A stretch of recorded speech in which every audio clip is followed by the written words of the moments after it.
Ang pinakabagong keyway icon ay mayroong 123.6cc engine displacement to be exact, 4-stroke, single cylinder, naka-single overhead cam with 2 valves. Nagtataglay naman ito ng max power na 9.39 HP at 7,500 RPM habang ang kanyang max torque ay 9.5 Nm at 6,000 RPM. Pagdating sa kanyang fuel system, naka-electronic fuel injected na rin ng isang ito habang kanyang cooling system, ito po ay naka-air cooled.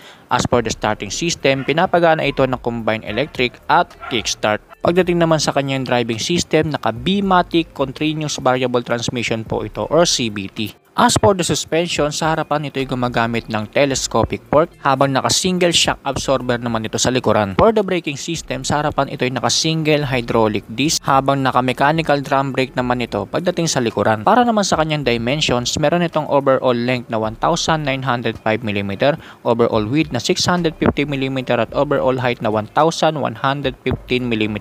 Pagdating naman sa kanyang seat height, meron itong 750mm habang ang kanyang ground clearance ay 115mm. Pagdating naman sa kabuuang bigat ng motor na ito, mga kamos ay 105 kg. At yan na nga ang engine specs at iba pang features nitong pinakabagong keyway icon 125i